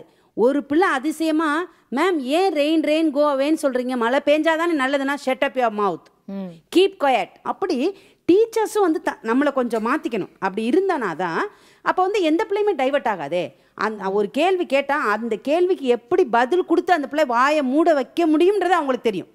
இவங்க எப்படின்னா இவங்களே ஒரு தயாரிப்பு தயாரிச்சுட்டு வந்திருப்பாங்க, அந்த தயாரிப்புக்கு எந்த இன்டரப்ஷன் வந்தாலும் உடனே டிஸ்டர்ப் பண்ணாதீங்க, வாய முடிப்பு எதுவுமே கேட்காது அப்படின்னு சொல்லி ஒரு விஷயம் நீங்க சொன்னீங்க. ரொம்ப இம்பார்ட்டண்டா வந்து எல்லா மனிதர்களுக்கும் எல்லா குழந்தைகளுக்கும் நாம ஊட்ட வேண்டிய ஒரு விஷயம் இல்ல, அந்த குழந்தைங்களுக்கு கற்றுக் கொடுக்க வேண்டிய ஒரு விஷயம் என்ன அப்படின்னா வந்து தேடல் என்பது உனக்கு புரியாத ஒரு விஷயத்த யார்கிட்ட வேணும்னாலும் நீ கேட்டு கற்றுக்கலாம். உன்னுடைய டீச்சராக இருக்கலாம். இப்போ வந்து இன்டர்நெட் வந்து அவ்வளோ பியூட்டிஃபுல்லாக நம்மளுக்கு எல்லா இன்ஃபர்மேஷனும் கொடுக்குது. ஸோ ஒரு குழந்தைக்கு இருக்கிற தேடல் தன்னுடைய வகுப்பறையில் மட்டும் கிடையாது, அதை தாண்டியும் கொண்டு போகலாம். அப்படின்ற இப்போ இருக்கிற நம்மளுடைய இன்ஃபர்மேஷன் டெக்னாலஜி இருக்கிற நேரத்தில் கடைசி பெஞ்சில் உட்கார்ற குழந்தை எப்படி இருக்காங்க, முன்னாடி பெஞ்சில் உட்கார்ந்துருக்கிற குழந்தைங்க எப்படி இருக்காங்க அப்படின்றத வந்து ஒரு பாகுபாட்டுக்காக சொன்னோமே தவிர, அதாவது நல்லா படிக்கிற குழந்தைங்க ஜெயிக்கிறாங்களா இல்லை படிப்பில் ஆவரேஜாக இருக்கிற குழந்தைங்களோ இல்லை ரொம்ப பின்தங்கி இருக்கிற குழந்தைங்க ஜெயிக்கிறாங்களா அப்படின்றது தான் கேள்வி.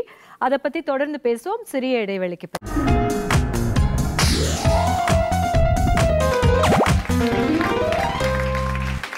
Welcome back to Sunday. வாழ்க்கையில் ஜெயிக்கிறவங்க முதல் பெஞ்சில் உட்கார்ற மாணவர்களா இல்லை கடைசி பெஞ்சில் உட்கார்ற மாணவர்களான்னு ஒரு கேள்வி கேட்டோம். இதுக்கான சரியான விளக்கம் என்ன அப்படின்னு பார்த்தீங்கன்னா, நல்ல மதிப்பெண்கள் வாங்கி ஃபஸ்ட்டாக வர்ற மாணவர்களா இல்லை மார்க் ரொம்ப கம்மியாக வாங்குகிற மாணவர்கள் தான் வாழ்க்கையில் ஜெயிக்கிறாங்களா அப்படின்றது தான் கேள்வி. இதை வந்து நம்ம வந்து தெளிவுபடுத்திடலாம். அதிகமாக மார்க் வாங்காத குழந்தைங்களுக்கு வாழ்க்கையில் மற்றதெல்லாம் கற்றுக்கணும் அப்படின்ற ஒரு ஆர்வம் இருக்கும்னு நினைக்கிறீங்களா? என்ன அந்த ஆர்வத்தினால தான் வந்து இவங்களுக்கு மார்க் மேலே அதிகமாக கான்சென்ட்ரேஷன் இல்லாமல் போயிடுதா?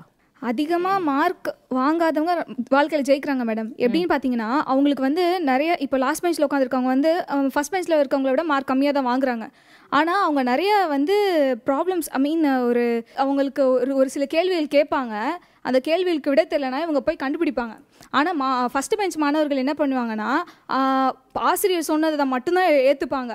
இது எப்படி வந்தது இந்த கடைசி பெஞ்ச் மாணவர்கள் கேட்டால் அவங்க எப்படி வருதுன்னே தெரியாமல் அவங்க வந்து எழுதிட்டு நான் வெற்றி அடைஞ்சிட்டேன் சொல்கிறாங்க. ஆனால் லாஸ்ட் பெஞ்ச் மாணவர்கள் அப்படி கிடையாது. என்ன சொல்கிறது, 100% 200% கம்பல்சரியாக மார்க் கம்மியாக எடுக்கிறவங்க லைஃப்பில் கண்டிப்பாக அச்சீவ் பண்ணுவாங்க. அது ஒரு பெஸ்ட் எக்ஸாம்பிள் சொல்லணும்னா என்னோட கிளாஸ், நான் வந்து +1 வரைக்கும் லாஸ்ட் பெஞ்சில் தான் உட்காந்து படித்தேன். சரி ஏதோ சொல்கிறாங்களே ஃபஸ்ட்டு பெஞ்சில் உட்காந்தா கான்சென்ட்ரேட் பண்ணிடலாம், நல்லா படிச்சிடலான்னு சொல்கிறாங்களேன்னு சொல்லிட்டு +2 சரி ஃபஸ்ட் பெஞ்சில் உட்காரலான்னு உட்காந்தேன். ஐயோ அவங்க மொக்க போடுறாங்க தூக்கம் தான் வருது. ஃபஸ்ட் பெஞ்சில் உட்காந்தா கான்சென்ட்ரேஷன் வர மாட்டேது. ஒரு நிமிஷம், கான்சென்ட்ரேஷன் வர மாட்டேது. மேம் இல்லை நீ ஃபஸ்ட் பெஞ்சில் உட்காந்து எதுக்கு தூங்கிட்டு இருக்க, பின்னாடி போய் உட்காரு அப்படின்ட்டாங்க. சரி ஏன் பின்னாடி உட்காந்தா படிக்க முடியாதா, நம்மளால அச்சீவ் பண்ண முடியாதா அப்படின்னு நினச்சி படிப்பில் மட்டும் இல்லை மேம், எங்கள் ஸ்கூலில் ஸ்போர்ட்ஸ் சரி, எக்ஸ்ட்ரா கரிக்குலர் ஆக்டிவிட்டிஸ் சரி, நான் ஸ்பீச்சில் டிஸ்ட்ரிக்ட் சாம்பியன், எதுவாக இருந்தாலும் சரி ஓவரால் சாம்பியன்ஷிப் ஷீல்டு வந்து லாஸ்ட்டில் நான் தான் வாங்கினேன். ஃபர்ஸ்ட் ரேங்க் எடுத்தால் தான் வந்து ஒரு நல்ல பேர் கிடைக்குது, ஃபர்ஸ்ட் ரேங்க் எடுத்தால் தான் நம்மளை மதிப்பாங்க அப்படின்னு சொல்கிறது சுத்த தப்பு. உனக்கு டேலண்ட் இருக்கா, இப்போ அதை தான் கேட்குறாங்க. எங்கே போனாலும் உனக்கு டேலண்ட் இருக்கா, நீ கண்டிப்பாக வாழ்க்கையில் வெற்றி பெறுவேன். அதாவது வந்து ஃபர்ஸ்ட் பெஞ்சில் உட்காரதுக்கு ரீசன் வந்து பார்த்தீங்கன்னா அல்ஃபபெட்டிக் ஆர்டராக இருக்கலாம், இல்லை வந்து அவங்க வந்து வளத்தில் கம்மியாக இருக்கலாம். ஆனால் லாஸ்ட் பெஞ்சாக இருக்கிறதுக்கு ஒரு ரெண்டு காரணம். ஒன்று அவங்களாம் விரும்பி போய் லாஸ்ட் பெஞ்சில் உட்காந்துக்கிறது, அப்படி இல்லைன்னா மிஸ்ஸால் லாஸ்ட் பெஞ்சில் உட்கார வைக்கப்படுது. இந்த 2 வகையில் உட்காந்தாலுமே அவங்க வாழ்க்கையில் ஜெயிச்சிருவாங்க. ஏன்னா மிஸ்ஸால் ஒரு வகுப்பறையில் என்ன கிடைக்குதுன்னு கேட்டிங்க இல்லையா, அந்த லாஸ்ட் பெஞ்சில் உட்கார மாணவர்களுக்கு அவமானம் கிடைக்கும், ஏற்றத்தாழ்வுகள் கிடைக்கும். இந்த சூழலை வந்து என்ன ஆகும்னா ஒரு கட்டத்தில் அவங்க தோல்வியடையும் வந்து அவங்கள உட்காந்து யோசிக்க வைக்கும். நம்ம ஏன் இங்கே உட்காந்துருக்கோம், இத்தனை பேர் முன்னாடி இருக்கும்போது நம்ம ஏன் இங்கே உட்காந்துருக்கோம், அந்த சிந்தனையை அவங்களுக்குள்ள உருவாக்கும். அந்த சிந்தனையை அவங்கள லைஃப்பில் முன்னு கொண்டு வந்துடும். இன்னைக்கு நிறைய பேர் பார்த்தோன்னா வந்து அவங்களாம் நினச்சிட்டு இருக்காங்க ஏதோ வந்து ஃபர்ஸ்ட் பெஞ்சுன்றது ஏதோ ஒரு மேஜிக்கல் சேர், அங்கே போய் உட்காந்தா நம்ம கான்சென்ட்ரேட் பண்ணிடும் அப்படின்றதுல. மெயினாக என்னன்னா ஸ்டூடெண்ட்ஸோட மென்டாலிட்டி. அவங்க ஃபர்ஸ்ட் பெஞ்ச் போகிறதுனால என்ன நினைப்பாங்க, நான் கவனிக்கணும், நான் அந்த மாதிரி இருக்கணும். ஒரு ஃபர்ஸ்ட் பெஞ்ச் ஸ்டூடெண்ட்னா நமக்குள்ளே ஒரு இமேஜ் இருக்குது, ஃபர்ஸ்ட் பெஞ்ச் ஸ்டூடெண்ட்னா படிப்பான், ஸோ நான் படிப்பேன், நான் போய் கவனிக்கணும் அப்படின்ற ஒரு மென்டாலிட்டி இருக்கிற ஸ்டூடெண்ட் அங்கே போய் உட்காடுறாங்க. இல்லை நான் கிளாஸில் போகணும், ஜாலியாக ஃப்ரெண்ட்ஸ் கூட டைம் பாஸ் பண்ணணும், சேட் பண்ணணும், அந்த நேரத்தில் என்னை வந்து டீச்சர் வந்து என்னை கவனிச்சிடக்கூடாது அப்படின்ற ஒரு மென்டாலிட்டி இருக்கவங்க லாஸ்ட் பெஞ்ச் போகிறாங்களே தவிர ஏதோ வந்து மேஜிக்கல் பொசிஷன் மாதிரி நான் ஃபர்ஸ்ட் பெஞ்ச் போனால் கவனிச்சிருவேன், லாஸ்ட் பெஞ்ச் போனால் கவனிக்க மாட்டேன்றது இல்லை. போகிற ஸ்டூடெண்ட்டோட மென்டாலிட்டி எப்படி இருக்குது அதுதான் வந்து இங்கே நமக்கு முக்கியமான ஒன்று. ஃபர்ஸ்ட் பெஞ்சில் உட்காந்துட்டு இருக்கீங்க, உங்களால் மிஸ்ஸை மட்டும் தான் உங்களால் அப்சர்வேஷன் பண்ண முடியும், ரொம்ப பெருமையாக சொல்லிக்கிறீங்க. மிஸ்ஸுக்கு நாங்கள் வந்து ரொம்ப ஸ்டூடெண்ட்டாக இருக்கிறோம், நான் ஃபர்ஸ்ட் மார்க் எடுக்கிறது, அதைத்தான் நீங்கள் பெருமையாக சொல்லிக்கிறீங்க. நான் லாஸ்ட் பெஞ்சில் உட்காந்துட்டு இருக்க மூலமா நல்லா கேட்டுக்கோங்க, நான்லாம் ஸ்கூல் பெண்ணில் உட்காந்தும் போது இந்த மாங்காய் இருக்குது தெரியுமா, மாங்காய் அது அழகாக உப்புல தொட்டு மிஸ்ஸுக்கு தெரியாமல் சாப்பிட்ற ஒரு சுகம் இருக்குது பாருங்க, அது ஸ்கூல் லைஃப் தவிர வேறு எங்கேயுமே கிடைக்காது. I am known for eating snacks in the class. அதனால ஃப்ரண்ட் பெஞ்சில் உட்கார்ந்தா தான் பண்ண முடியும், பேக் பெஞ்சில் உட்கார்ந்தா தான் பண்ண முடியும் அப்படிங்கிறது கிடையவே கிடையாது. 10th வரைக்கும் நான் ஒரு நிமிஷம் இருங்களேன், 11 அது வரைக்கும் நான் லாஸ்ட் பெஞ்ச் தான், அது வரைக்குமே நான் லாஸ்ட் பெஞ்ச் தான். நான் வந்து 11ஆம் கிளாஸ் உள்ள நுழையும் போது எங்கள் மிஸ் என்னை பார்த்துட்டாங்க, உன்னை பற்றி எல்லா மிஸ்ஸும் சொல்லிட்டாங்க, 6ஆம் கிளாஸ்லேருந்து உன்னை பற்றி சொல்லிட்டாங்க, நீ வேலைக்கு ஆரம்பத்தில் இன்னிலேருந்து நீ ஃபர்ஸ்ட் பெஞ்சில் உட்காருன்னாங்க. எனக்கு ரொம்ப கஷ்டமாக இருந்துச்சு. அப்புறம் நான் என்ன பண்ணிட்டேன், எப்படியோ முட்டி மோதி ஃபர்ஸ்ட் ரேங்க் எடுத்துட்டேன். 12th வந்து ஸ்கூல் செகண்ட் வந்து அதெல்லாம் விட்டுருங்கன்னு வச்சுக்கோங்களேன். ஆனாலும் இன்னைக்கு நான் வந்து லாஸ்ட் பெஞ்ச் மாணவின்னு சொல்லிக்க தான் எனக்கு சந்தோஷமே இருந்துச்சு. ஏன்னா என்னைக்கு நான் ஃபர்ஸ்ட் பெஞ்சுக்கு வந்துட்டேனோ அது வரைக்கும் என்னை வந்து சுதந்திரமா இருந்த என்னை வந்து கட்டி போட்டு வச்சுட்டாங்க. நீ படிக்கணும் படிக்கணும் படிக்கணும்ன்ற அந்த ஃபோக்கஸ்ல என்னை கொண்டு வந்துட்டாங்க. ஒரு விஷயம் இன்னொன்னு சுதந்திரம் இல்லைன்னு சொல்றீங்களா? அதனால தான் நான் ஏன் சொன்னேன்னா, அதனால தான் நான் சொன்னேன் லாஸ்ட் பெஞ்சில் உட்கார வைக்கிறதுக்கு 2 காரணம் இருக்கு. ஒன்று நானா விரும்பி போய் உட்காரது, இன்னொன்று மிஸ்ஸா கூட்டு போய் உட்கார வைக்கிறது. அப்படி 2 பேரும் சாதிச்சவங்களை உங்களுக்கு சொல்லட்டுமா? வகுப்பறையை விட்டே வெளியில போனவர் இத்தனை வெளிச்சத்துல இன்னைக்கு உட்கார்ந்துட்டு இருக்கமே, இத்தனை வெளிச்சத்துக்கும் காரணம் உனக்கு கிளாஸே கிடையாது, வெளியில போனி படிக்கிறதுக்கு லாய்க்கல சொன்ன எடிசன் கண்டுபிடிச்ச லைட்ல தான் இன்னைக்கு நம்ம உட்கார்ந்துட்டு இருக்கோம்னா அதை நீங்க நல்லா யோசிச்சு பார்க்கணும். இன்னொன்னு, இன்டர்வியூக்கு போறீங்க, நீங்க ஃபர்ஸ்ட் கிளாஸ்ல பாஸ் பண்ணிருக்கீங்க, என் தங்கச்சி இன்னைக்கு எம்சி எங்க ஃபர்ஸ்ட் கிளாஸ்ல பாஸ் பண்ணிருக்கா, இன்னைக்கு அவன் மார்க் ஷீட்டை வச்சுக்கிட்டு ஏறாத கம்பெனி கிடையாது. எந்த இடத்துல வேலை கொடுக்குறாங்கன்னு நினைக்கிறீங்க? ஸ்கில் டெவலப்மெண்ட் இருக்கா, பர்சனாலிட்டி டெவலப்மெண்ட் இருக்கா, அதை வச்சு தான் வேலை கொடுக்குறாங்க. தோத்தவங்கள மார்க் ஷீட்டை வச்சு யாரங்க வேலை கொடுக்கறது இல்ல. இந்த டேலண்ட் யாருக்கு அதிகமா இருக்கு? நிச்சயமா இல்ல. அந்த மாதிரி ஸ்கில்ஸ் இருக்கு, எல்லா டேலண்ட்டுமே இருக்கு. அவர் ஒரு அரிய ஸ்டூடண்ட், அவள் ஆவரேஜ் ஸ்டூடண்ட் மார்க் எடுத்தா அவருக்கு வேலை கொடுப்பாங்களா? வேலை கிடைச்சா சந்தோஷமா இருவாரா? அப்ப வேலை இல்லனா சந்தோஷமா இருப்பீங்களா? கண்டிப்பா. நீங்க கேட்ட கேள்வி அதுக்கு நான் திருப்புறேன். சந்தோஷத்துக்கு வேலைக்கு சம்பந்தம் இல்ல. சந்தோஷத்துக்கும் வேலைக்கும் சம்பந்தம் இல்ல. அதேதான் சார். அப்ப நீங்க வேலை இல்ல இல்ல அரிய சந்தோஷத்துக்கு வேலை கிடைச்சது இல்லையா? இல்ல இல்ல சந்தோஷத்துக்கும் வேலைக்கும் சம்பந்தம் இல்ல. சந்தோஷம் வந்து எதனால நமக்கு வருது அப்படின்ற ஒரு புள்ளியில கொண்டு வந்து நம்ம நிறுத்தி இருக்கோம். இங்கே வந்து நம்மளுடைய விக்ரம் சொல்கிறாரு, வேலை கிடைச்சிருச்சுன்னா சந்தோஷம் வந்துடும்னு உங்களுக்கு கேரண்டி இருக்கா அப்படின்றது. அதுதான் வாழ்க்கையில் என்ன கேரண்டி இருக்குது, சந்தோஷம் இதனால தான் கிடைக்கும் அப்படின்றது படிப்புனால கிடைக்கும் இல்லை ஃபர்ஸ்ட் ரேங்க்னால கிடைக்கும் அப்படின்றதுனால கேரண்டி இருக்கா, சந்தோஷம் வந்துடும் அப்படின்றத பற்றி தொடர்ந்து பேசலாம் ஒரு சிறிய இடைவேளைக்கு பிறகு.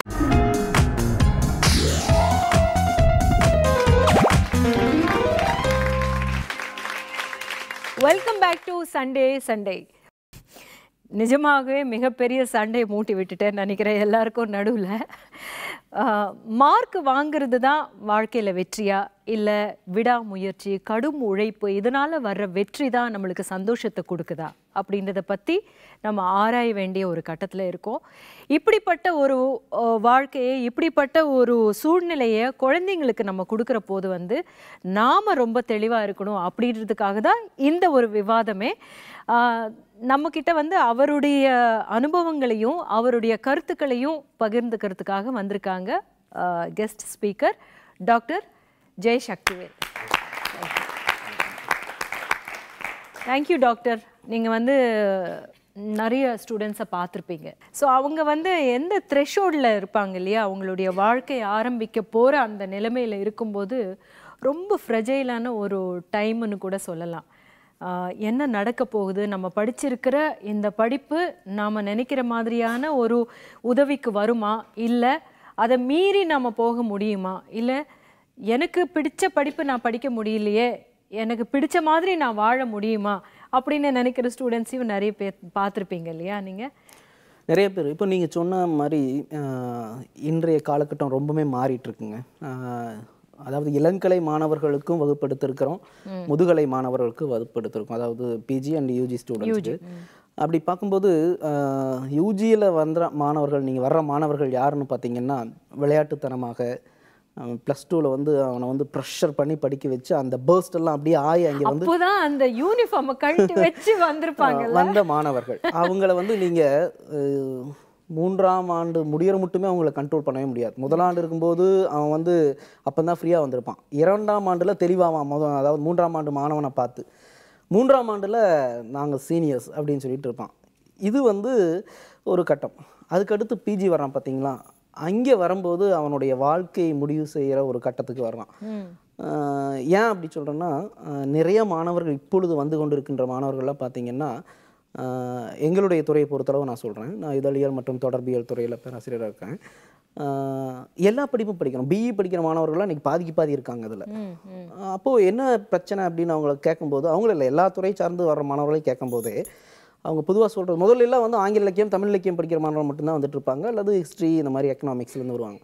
இவங்களை கேட்கும்போது சொல்கிறாங்க, அது வந்து அப்பா அம்மாவுக்காக படித்தது, இது எனக்காக அப்படின்னு சொல்லுவாங்க. ஸோ அப்போது கல்வி அவங்கள வந்து ஒரு இதில் ப்ரெஷரில் கொண்டு போய் தள்ளிடுது. அப்புறம் இன்னொன்று, இந்த மாணவர்கள் எல்லாருமே உள்ளுக்குள்ளே வந்த பிறகு அவனை வந்து சுதந்திரமாக வகுப்பினுடைய அமைப்பே மாறி இருக்குது. பல்கலைக்கழகங்களில் நீங்கள் பார்த்தீங்கன்னா இந்த ஃபஸ்ட் பெஞ்ச் லாஸ்ட் பெஞ்ச் அப்படின்ற அந்த இதே கிடையாது. எப்படின்னா சர்க்கிள் இருக்கும், அல்லது ஒரு ஸ்கொயர் இருக்கும், இந்த மாதிரியான ஒரு. அப்புறம் இன்னொன்று, 6 மாத படிப்புன்னா அதில் 3 மாதங்கள் அவன் வெளியே தான் கற்றுக்கொள்ள வேண்டிய கட்டாயத்தில் இன்றைக்கி இருக்கான். காரணம் என்ன அப்படின்னு பார்த்தீங்கன்னா, அந்த சக மாணவனே அவனுக்கு போட்டியாளனாக இருக்கான். எங்கே போனாங்கனாலும் அவனுக்கு போட்டியாளனாக இருக்கான். அப்படிங்கும்போது அவனை வந்து நிறைய தெரிந்து கொள்ள வேண்டியது வந்து வெளியில் தான் இருக்குது. உள்ளுக்குள்ளே நீங்கள் என்ன தான் சொல்லி தந்தாலும் அது மண்டையில் ஏறாது. உதாரணத்துக்கு கடந்த 60-70 ஆண்டுகளாக இந்தியாவில் இந்த இதழியல் துறை இருக்குது. நீங்கள் கற்றுக் கொடுக்கின்ற கல்வியை பார்த்தீங்கன்னா மேற்கத்திய முறையில் இருக்கிற அந்த தியரிஸ் தான் அதில் சொல்லிட்டு இருக்கும், கம்யூனிகேஷன் தியரிஸ்ன்னு சொல்லிட்டு. ஆனால் என்ன ஒரு சோகமான செய்தின்னா, இங்கேயே நம்மளுடைய சங்க இலக்கியங்கள்லேயே திணைக்கோட்பாடு அதை தான் சொல்லியிருக்கு. ஷானன் அண்ட் வீவர் மாடலை வந்து அப்போவே சொல்லியிருக்காங்க. இப்போ சிக்கல் என்னென்னா, நம்ம இதுக்குள்ளேருந்தே வெளியிருந்தே உள்ளுக்குள்ள இருக்கிற இலக்கியங்கள் அதிலேருந்தே தெரிந்துக்க வேண்டியதோ, நிறைய அதை உள்ளுக்குள்ளேருந்தே நம்ம எடுக்க வேண்டிய கட்டாயத்தில் இருக்கும். நமக்குள்ளேயே நமக்கு இருக்குது அப்படின்றத வந்து தெரியாமையே நம்ம நிறையா சொல்லுவோம். அவங்க மேடம் சொல்லும்போது ஒன்று சொல்லியிருந்தாங்க, அந்த ரெயின் கோ அவேன்னு சொன்ன ஒரு பாட்டை வச்சு சொன்னாங்க. இது சிக்கல் என்னன்னா, எல்லாமே மேற்கத்தியத்திலிருந்து அடாப்ட் பண்ணிட்டு இருந்தனால பண்ணிக்க வேண்டியது இருக்குது. அதுக்காக ஒட்டுமொத்தமாக நான் பண்ணக்கூடாதுன்னு நான் சொல்லவே இல்லை. மொபைல் ஃபோன் வச்சுருக்கீங்க இல்லையா, எல்லாருமே வச்சுருக்கிறோம் இன்றைக்கி. அதுக்குள்ளே இருக்கிற அந்த மொபைல் ஃபோனில் ஒரு 3 ப்ராசஸர் இருக்குது. அந்த ப்ராசஸர் வந்து டேண்டலம்னு பேர் அதுக்கு. அந்த ப்ராசஸர் தான் வந்து உங்களுக்கான இந்த வேகம், அந்த கணினியுடைய அந்த செயல்பாடு எல்லாத்தையுமே பண்ணுது. ஸோ சிக்கல் என்னென்னா, அந்த டேண்டலம் எங்கே உற்பத்தி ஆகுது, அது எப்படி எடுக்கிறாங்கன்னு பார்த்தீங்கன்னா, காங்கோவில் ஒரு சிறு மைன், அது 3x3 அடி மைன்லேருந்து எடுக்கிறாங்க. அந்த மைனில் வேலை செய்கிறவங்கெல்லாம் பிஇயில் மைன்ஸ் படித்த மாணவர்கள் போய் வேலை செய்யலாம். இங்கே இருக்கிற அந்த கல்வியறிவு இல்லாத அந்த ஆட்கள் 100 மீட்டர் உள்ளுக்குள்ளே கீழே போயிட்டு அப்புறம் ஹரிசானலாக ஒரு 300 மீட்டர் கீழே போயிட்டு கிட்டத்தட்ட 45 டிகிரி வெப்பநிலையில் எடுக்கிறாங்க. இதில் என்ன ஒரு பெரிய சோகமான செய்தின்னா, அந்த பரியல் ஆயிடுச்சுன்னு வைங்களேன், ஒரு வேளை அது அப்படியே இடிஞ்சு விழுந்துன்னு வைங்களேன், அவ்வளோதான், அதோட காலி. அவங்களையெல்லாம் வெளியே எடுக்க மாட்டாங்க, அதோட விட்டுருவாங்க. இது போல் ஒவ்வொரு நாளும் நூற்றுக்கணக்கானவர்கள் இறந்து கொண்டிருக்கின்ற அந்த மைன்ஸ்லேருந்து டேண்டலத்தில் தான் மிக முக்கியமான பிராண்ட்ஸ் எல்லாமே அந்த டேண்டலத்தை உபயோகப்படி தான் வருது. இதே போல் ஸ்பீக்கர், நம்ம மொபைல் இருக்கிற ஸ்பீக்கருக்கான ஒரு பர்டிகுலர் தனிமம் ஹைலி ரேடியோ ஆக்டிவேட்டட் கனிமம். அது வந்து மங்கோலியாவில் ஒரு மைனில் கிடைக்குது. இதெல்லாம் எதுக்காக சொல்கிறேன்னா, அந்த டாக்குமெண்ட்ரியை எடுத்தவங்க யாருன்னு பார்த்தீங்கன்னா வெளியே சுற்றிக்கிட்டே இருந்த ஆட்கள் தான். நீங்கள் வந்து வகுப்பில் நாங்கள் வந்து சொல்லித்தர்றதை வச்சு, அதனால் மாணவர்களுக்கான வெளியில் நீங்கள் கையை தட்டுறது வந்து லாஸ்ட் பெஞ்சு ஃபஸ்ட் பெஞ்சுன்றதுக்காக இல்லை. நான் என்ன சொல்கிறேன்னா, வாழ்க்கையில் சந்திக்கிற நீங்கள் அதாவது பாடன்றதே வந்து வெளியே போய் நீங்கள் கற்றுக்கிறதுல தான் இருக்குது அப்படின்றத நம்ம ஐயப்படுத்தி தான் இன்றைய வகுப்புகள் எல்லாமே நடக்குது. இங்கே வந்து ஆசிரியர் சொன்ன மாதிரி வந்து கல்வி கற்பிக்கப்படுகிறதில்லை, ஊட்டுவிக்கப்படுகிறது அப்படின்னு சொல்லிட்டு, அப்படி இருக்கிற ஒரு கல்வியாக தான் இப்போ இருக்குது. அப்படின்னாலும் கூட வந்து நம்ம எதை எதிர்பார்க்குறோம் நம்ம வாழ்க்கையிலேருந்து, இல்லை நம்ம குழந்தைங்களுடைய வாழ்க்கையிலேருந்து அப்படின்றதுல நாம் ரொம்ப தெளிவாக இருக்கணும்னு நினைக்கிறேன். நம்ம குழந்தைங்க நல்லா முன்னேறணும், அதை விட முக்கியமாக ரொம்ப சந்தோஷமாக இருக்கணும் அப்படின்றது தான், தவிர வேறு எதுவும் கிடையாது. அப்படின்ற போது சும்மா மார்க் அப்படின்னு சொல்லி அங்கே ஒரு மார்க்கை போட்டுட்டு இவங்களை குதிரையை அப்படியே அடித்து ஓட்டுவாங்க பாருங்கள். அந்த மாதிரி ஓட்டுறதை நிறுத்துவோம். முதல்ல நம்ம என்ன படிப்பு படித்தாலும் என்ன செஞ்சாலும் அவங்க முன்னேறுவாங்க, அவங்க சந்தோஷமாக இருப்பாங்க. அவங்களுக்கு அந்த பக்குவம் வரும்போது அவங்களுக்கு எது பிடிச்சிருக்கு, எது பிடிக்கல, எதில் ஆர்வம் இருக்குது, எதில் நம்ம பெஸ்ட்டாக இருக்கோம் அப்படின்னு ஒவ்வொரு மாணவியும் கண்டுபிடிக்கிறதுக்கான அவ்வளோ வாய்ப்புகள் இருக்குது நம்மளுடைய சூழ்நிலையில். இப்போது அந்த வாய்ப்புகளை மட்டும் ஏற்படுத்தி கொடுத்துக்கிட்டே இருந்தால் போதும். மார்க் வாங்கினா தான் நீ வந்து ரொம்ப பெஸ்ட் அப்படின்னு என்னுடைய கண்ணில் தெரியக்கூடாது, நம்ம கண்ணில் தெரியக்கூடாது. உனக்கு ஃபஸ்ட் மார்க் வந்துட்டாதான் உன்னை நான் லவ் பண்ணுவேன் கிடையாது. என்ன மாதிரி இருந்தாலும் சரி, நீ என் பையனோ என் பொண்ணோ தான், நான் டெஃபினெட்லி நான் லவ் பண்ணுவேன். நல்லா வந்தால் நல்லது, இல்லைன்னா கூட நீ எதில் பெஸ்ட்டாக நல்லா வருவியோ அதுக்கு நம்ம வந்து முயற்சி செய்வோம் அப்படின்ற ஒரு ஸ்பேஸ் வந்து நம்ம குழந்தைங்களுக்கு கொடுக்க வேண்டும். அப்படின்றதுக்காக தான் நம்மளுடைய இந்த விவாதமும் இந்த அவேர்னஸ் கிரியேட் பண்ணுறதுக்கு தான் இந்த இன்னைக்கு நிகழ்ச்சியும். அடுத்த முறை ஒரு நல்ல டாப்பிக்கோடு உங்களை சந்திக்கிறேன். அது வரைக்கும் அன்புடன் ரோஹிணி.